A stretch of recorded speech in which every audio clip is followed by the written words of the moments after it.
بسم اللہ الرحمن الرحیم۔ رسول اللہ صلی اللہ علیہ وسلم نے ارشاد فرمایا، جو شخص پابندی سے استغفار کرتا ہے اللہ تعالیٰ اس کے لیے ہر تنگی سے نکلنے کا راستہ بنا دیتے ہیں۔ درود پاک پڑھا کرو، زندگی پریشانیوں، مصیبتوں اور مشکلات سے پاک ہو جائے گی۔ نماز مکمل کرنے کے بعد اپنے دونوں ہاتھوں کو چہرے پر پھیر لیا کریں، اس سے آپ کے چہرے پر نور آئے گا اور چہرے پر کیل مہاسے نمایاں نہیں ہوں گے۔ بے تحاشا دولت چاہتے ہو، ہمیشہ تندرستی چاہتے ہو، لڑائی جھگڑے ختم کرنے ہو تو روزانہ سورہ رحمان پڑھ لیا کرو۔ جو بچے بچپن میں شرارتیں کرتے ہیں ایسے بچے ذہین ہوتے ہیں۔ چاروں مغز کا تیل سر پر لگانے سے دماغ تیز ہو جاتا ہے، آنکھوں کے لیے بہترین ہے۔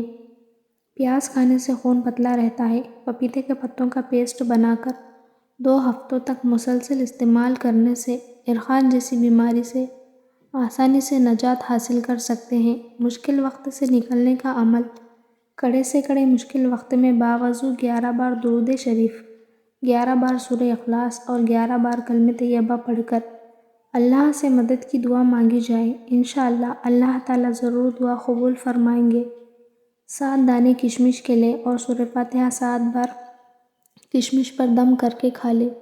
40 روز تک یہ عمل کریں، انشاءاللہ ذہن کھلے گا اور حافظہ تیز ہوگا۔ 7 دن تک 7 عدد منقے رات کے وقت آدھا پاؤ دودھ میں بھگو کر صبح کھانے سے دماغی کمزوری دور ہو جاتی ہے۔ حضرت علی نے فرمایا، جو شخص بے بسی کے وقت 5 بار یا ربنا کہے، اللہ پاک اسے جو دعا مانگتا ہے وہ عطا کرتا ہے۔ باجرے کی روٹی میں طاقت کا طوفان ہے۔ نہار میں لہسن کے 2 جوے 1 کپ لیموں کے قہوے کے ساتھ کھا لے، پیٹ کی چربی کم ہونے لگتی ہے۔ کھانا کھا کر صرف 1 کھجور کھا لیا کرو، اس سے پیٹ میں گیس نہیں بنے گی۔ سوکھے دھنیے کی پھکی بنا کر چاٹ لینے سے کھانسی دور ہو جاتی ہے۔ سوتے وقت منہ سے پانی آتا ہو تو جامن کا استعمال کیا کریں۔ کشمش کھاؤ، یہ ہائی بلڈ پریشر سے نجات دلاتی ہے۔ تھوکنے کے دوران خون آنا کینسر ہونے کی علامت ہو سکتی ہے۔ تخم ملنگا خواتین کے نسوانی حسن میں جادوئی طور پر اضافہ کرتا ہے۔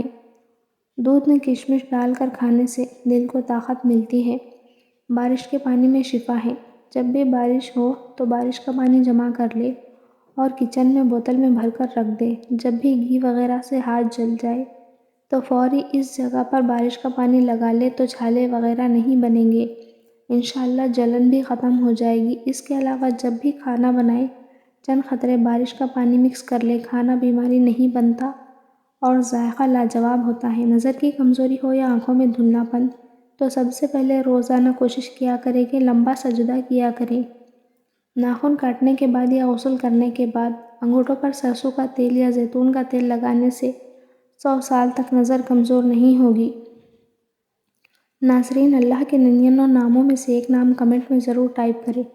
اللہ آپ کی ہر حاجت پوری کرے گا، آمین ثم آمین۔ لوگ بیماری کے ڈر سے غذا چھوڑ دیتے ہیں لیکن عذاب الہی کے خوف سے گناہ کرنا نہیں چھوڑتے۔ شکر قندی کے استعمال سے انسان کی بینائی خواب جیسی بڑھ جاتی ہے۔ تلوں کے تیل میں بادام ڈال کر کھانے سے برسوں کی جوانی واپس لوٹ آتی ہے۔ جن لوگوں کو شوگر کا مسئلہ ہو صبح کے وقت 7 دانے کلونجی کے کھا لیا کریں، مسئلہ حل ہو جائے گا۔ جو روزانہ صبح 7 کھجوریں کھائے اس پر جادو اثر نہیں کرتا۔ چائے کے استعمال سے گردے خراب ہونے کا خدشہ بڑھ جاتا ہے۔ ناشتے میں زیادہ میٹھا استعمال کرنے سے شوگر کی بیماری لاحق ہوتی ہے۔ 1 انار روزانہ کھانے سے انسان کے معدے کی صفائی ہو جاتی ہے۔ معدے کی تیزابیت سے بچنے کے لیے کھانا ٹھہر ٹھہر کر کھائیں اور چبا کر کھائیں۔ باجرے کی روٹی زیتون کے تیل میں ڈبو کر کھانے سے 100 سال جیسی جوانی رہے گی۔ زیتون کا تیل استعمال کرنے سے دانت مضبوط ہوتے ہیں۔ آنکھوں کے سامنے اندھیرا چھا جاتا ہو یا چکر آتے ہوں، سر کی خشکی ہو یا دماغ کی کمزوری ہو، بھول جانے کا مسئلہ ہو تو ناک میں سرسوں کا تیل لگایا کریں۔ ناک میں سرسوں کا تیل لگانا جسم کی سستی، کاہلی اور ڈھیلے پن کو دور کرتا ہے اور نگاہ کو تیز کرتا ہے۔ غبارہ نما پیٹ بھی تیزی سے کم ہوگا۔ سر کا درد ہو تو خالی پیٹ پانی پی کر اوپر سے سیب کھائیں۔ کانوں سے کم سنائی دینے لگے یا بہرا پن محسوس ہو تو 3 قطرے نیم گرم سرسوں کا تیل کر کے کان میں ڈال لو۔